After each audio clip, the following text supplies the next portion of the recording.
नमस्ते दोस्तों, horror story with Bajrang के इस चैनल पर आपका स्वागत है, जहां रात का सन्नाटा सिर्फ कहानियां नहीं, बल्कि वो अनकही साए लाता है जो आपकी नींद उड़ा देंगे। आज की कहानी कालिंदी गांव की है, जहां यमुना का पुराना पुल सिर्फ एक रास्ता नहीं, बल्कि एक ऐसी सच्चाई का गवाह है, जो हर उस इंसान को निगल लेता है, जो रात के अंधेरे में वहां कदम रखता है। ये कहानी है रवि मिश्रा की, जिसने उस रात कुछ ऐसा देखा, जो शायद इंसान की समझ से परे है। तो अपने कमरे की लाइट्स बंद कर लीजिए, खिड़कियां चेक कर लीजिए और तैयार हो जाइए एक ऐसी कहानी के लिए जो आपके दिल में डर का साया छोड़ जाएगी। अगर आपकी हिम्मत है तो हमारे चैनल को सब्सक्राइब करें और कमेंट में बताएं कि आप ये कहानी कहां से सुन रहे हैं। चलिए, उस अंधेरी रात में चलते हैं जहां हर कदम के साथ कुछ अनजाना आपका पीछा करता है। शाम का धुंधलका तेजी से गहरा रहा था जब रवि मिश्रा दिल्ली के हजरत निजामुद्दीन स्टेशन से उतरा। ठंडी हवा का एक झोंका उसके चेहरे को छू गया और उसने अपनी जैकेट की जिप ऊपर खींच ली। स्टेशन के बाहर कुछ ऑटो रिक्शे खड़े थे, जिनकी हेडलाइट्स धुंध में पीली रोशनी बिखेर रही थीं। रवि ने अपना बैग कंधे पर लटकाया और एक ऑटो वाले की ओर बढ़ा। भैया, कालिंदी गांव चलेंगे? रवि ने पूछा, अपनी सांसों को हल्का गर्म करते हुए। ऑटो वाला, एक अधेड़ उम्र का आदमी, जिसके चेहरे पर समय की लकीरें साफ दिख रही थीं, ने उसे ऊपर से नीचे तक देखा। कालिंदी? इतनी रात को? ठीक है बाबू, बैठो। उसने इंजन स्टार्ट किया और ऑटो स्टेशन की भीड़ से बाहर निकल गया।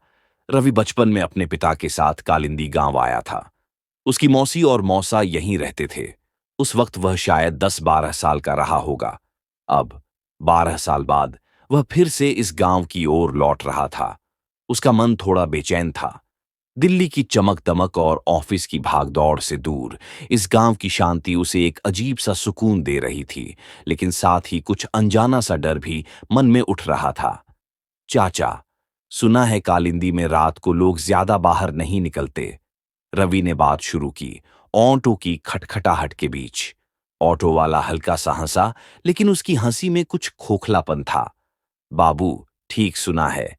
अंधेरा होते ही लोग घरों में दुबक जाते हैं। खासकर उस पुराने यमुना पुल के आसपास कोई नहीं जाता। क्यों? कोई खास वजह? रवि ने उत्सुकता से पूछा। ऑटो वाला ने एक पल के लिए रवि की ओर देखा, फिर सड़क पर नजरें टिका दीं। वहां कुछ ठीक नहीं है बाबू।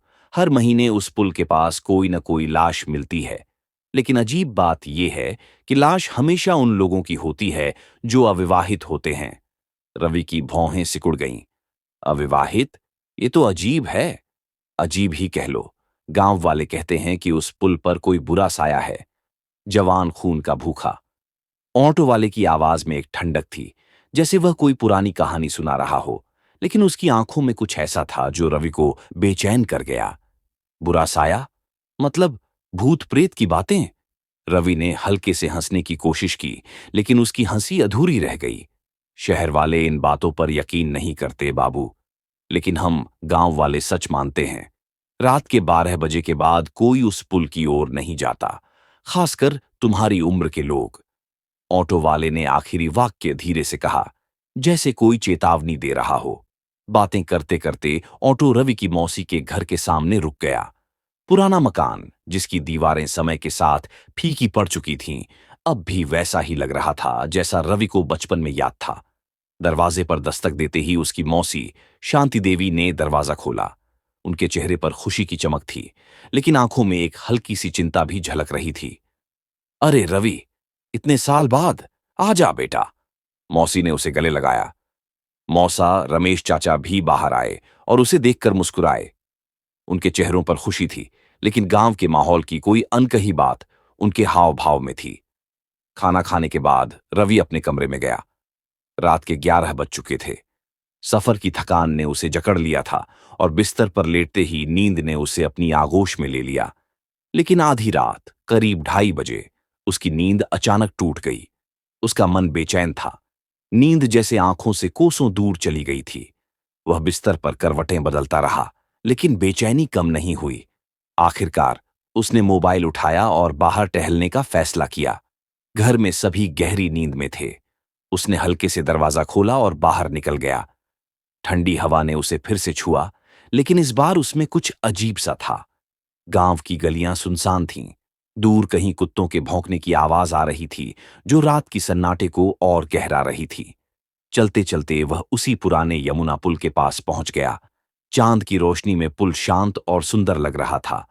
पानी की हल्की हल्की छपछपाहट और हवा का सनसनाता स्वर। रवि ने एक गहरी सांस ली।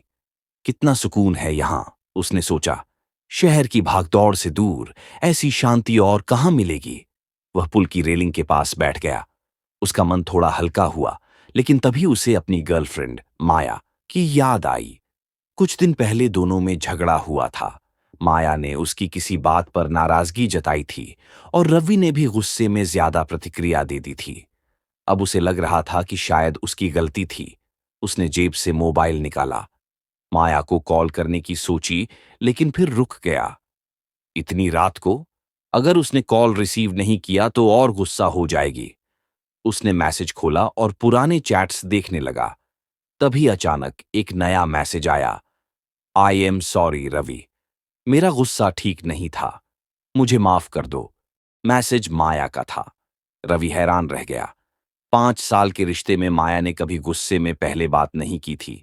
माफी मांगना तो दूर की बात। उसका दिल तेजी से धड़कने लगा। उसने जवाब टाइप करना शुरू किया, लेकिन तभी एक और मैसेज आया। क्या हुआ, कुछ तो बोलो। क्या तुमने मुझे माफ नहीं किया? रवि ने जल्दी से लिखा।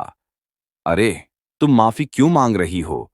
माफी तो मुझे मांगनी चाहिए, मैंने भी तो गुस्से में ज्यादा बोल दिया। तुरंत जवाब आया। छोड़ो, तुम्हारे लिए एक सरप्राइज है। सरप्राइज? किस बात का? रवि ने टाइप किया। पुल के नीचे रेत के टीले पर आ जाओ। रवि का दिल जोर से धड़का। तुम कैसे जानती हो कि मैं पुल पर हूं? क्या तुम यहां हो? जवाब आया। मैं तुम्हारी सब कुछ जानती हूं, अब नीचे आ जाओ। रवि का मन अजीब सी बेचैनी से भर गया। माया यहां कैसे हो सकती है? उसने तो उसे बताया भी नहीं था कि वह कालिंदी आ रहा है। फिर भी उत्सुकता और थोड़े से डर के साथ वह पुल के नीचे रेत के टीले की ओर बढ़ा। कुछ दूर चलने के बाद उसने देखा कि सामने एक छोटी सी आग जल रही थी। आग के पास एक लड़की बैठी थी। अंधेरे में उसका चेहरा साफ नहीं दिख रहा था। लंबे खुले बाल हवा में लहरा रहे थे। वह दूसरी ओर मुंह करके आग में हाथ सेंक रही थी। इतनी रात को इस सुनसान जगह पर कोई लड़की अकेली? रवि के मन में सवाल उठा। उसका दिल तेजी से धड़क रहा था, लेकिन वह धीरे धीरे आगे बढ़ा। हेलो, उसने हल्के से आवाज दी। लड़की ने कोई जवाब नहीं दिया। वह बस आग की ओर देख रही थी। रवि को अचानक ठंड महसूस होने लगी। अभी कुछ देर पहले तो मौसम सामान्य था, लेकिन अब हवा में एक अजीब सी सर्दी थी। वह कांपने लगा। यहां आकर बैठो, लड़की की आवाज आई। उसकी आवाज में कुछ ऐसा था जो रवि को माया जैसी लगी, लेकिन साथ ही कुछ अनजाना सा भी था। रवि धीरे धीरे उसके पास गया और आग के सामने बैठ गया। चांद की रोशनी और आग की लपटों में उसने लड़की का चेहरा देखा।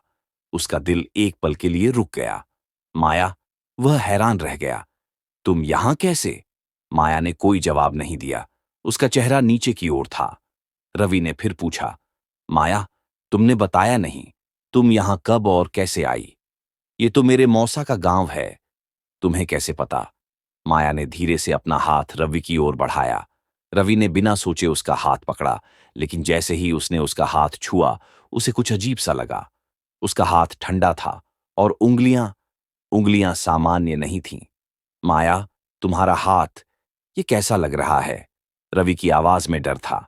कैसा लग रहा है? माया की आवाज में एक अजीब सी ठंडक थी। ये ये उंगलियां 5 की जगह 3 क्यों हैं? रवि ने डरते हुए कहा। उसने जल्दी से मोबाइल की टॉर्च जलाई और माया के हाथ की ओर रोशनी डाली। जो उसने देखा, उससे उसकी रीढ़ में सिहरन दौड़ गई। पूरा हाथ घने काले बालों से ढका था, जैसे किसी जानवर का। और उंगलियां सचमुच 3 ही थीं। ये क्या? रवि ने झटके से अपना हाथ खींचा और टॉर्च की रोशनी माया के चेहरे पर डाली। जो चेहरा उसने देखा, वह माया का नहीं था। आंखें खाली थीं, जैसे 2 काले गड्ढे। चेहरा पीला पड़ चुका था और मुंह से एक अजीब सी स्माइल थी, जो इंसानी नहीं लग रही थी। कौन कौन हो तुम? रवि चीखा। कोई जवाब नहीं आया। हवा अचानक तेज हो गई और आग की लपटें बुझ गईं। अंधेरा चारों ओर फैल गया। रवि भागने की कोशिश की, लेकिन उसके पैर जैसे जमीन से चिपक गए। वह चीखता रहा, छोड़ो मुझे, छोड़ो। तभी उसने महसूस किया कि कोई उसका गला दबा रहा है। ठंडी हड्डी जैसी उंगलियां उसकी गर्दन को जकड़ रही थीं। वह छटपटाया, लेकिन उसकी ताकत जवाब दे रही थी। आखिरी बार उसने उस चीज को देखा जो अब इंसान नहीं लग रही थी। फिर अंधेरा। जब रवि की आंख खुली, वह अपने कमरे के बिस्तर पर था। उसका शरीर पसीने से भीगा हुआ था। सिर में तेज दर्द था और गला ऐसा लग रहा था जैसे किसी ने उसे जोर से दबाया हो। उसने घड़ी देखी। सुबह के 7 बज रहे थे। क्या वो सब सपना था? उसने खुद से पूछा। लेकिन गले की जलन और शरीर की थकान सपने जैसी नहीं थी। तभी उसकी मौसी कमरे में आईं। उनके चेहरे पर चिंता साफ दिख रही थी। रवि, तुझे मना किया था ना रात में बाहर जाने से, फिर तू उस पुल के पास क्यों गया?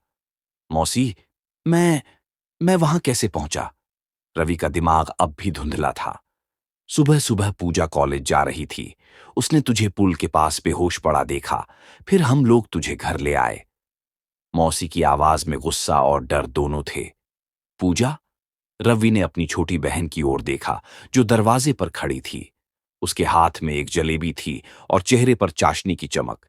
हाँ भैया, मैंने ही तुम्हें देखा। लेकिन पूजा रुकी, फिर धीरे से बोली, वहां कुछ और भी था। क्या? रवि का दिल फिर से धड़कने लगा। पुल के नीचे एक लाश मिली है। पूजा की आवाज कांप रही थी। शहर की लड़की लग रही थी। बहुत सुंदर थी, लेकिन अब वो। रवि का दिल जोर से धड़का। लाश? कौन थी? पता नहीं भैया, पुलिस आई है। लोग कह रहे हैं कि ये उसी साए का काम है।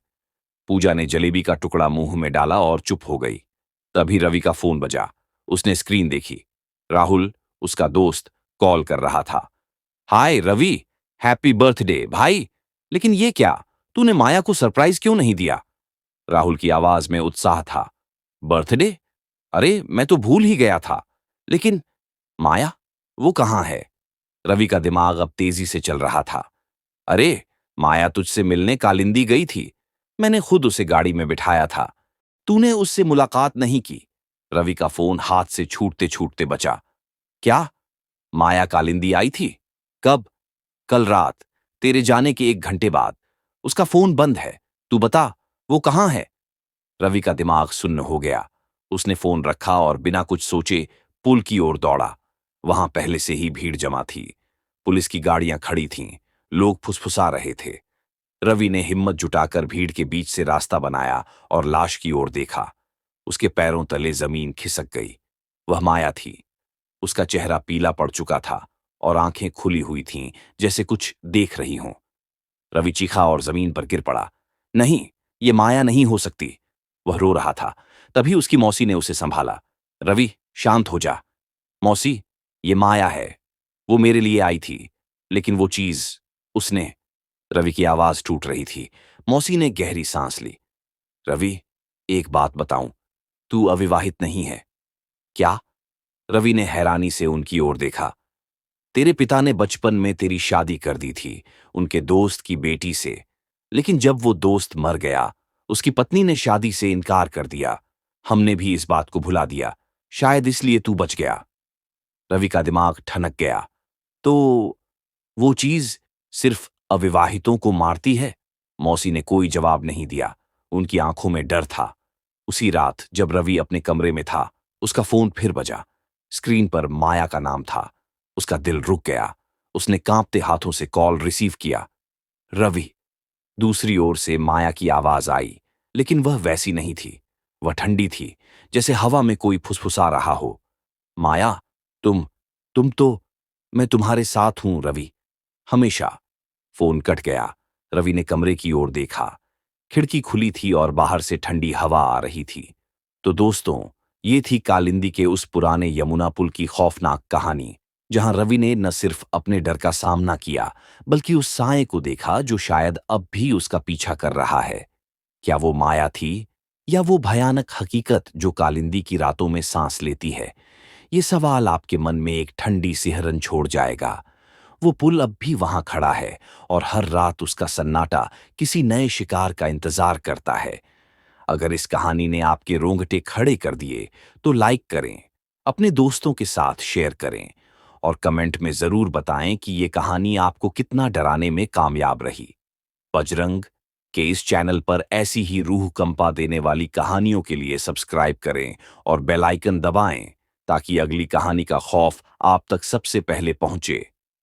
लेकिन याद रखिए, अगर रात को कोई अनजानी आवाज आपको बुलाए तो कभी उसकी ओर न जाएं, क्योंकि हो सकता है वो साया अभी भी आपका इंतजार कर रहा हो। नमस्ते।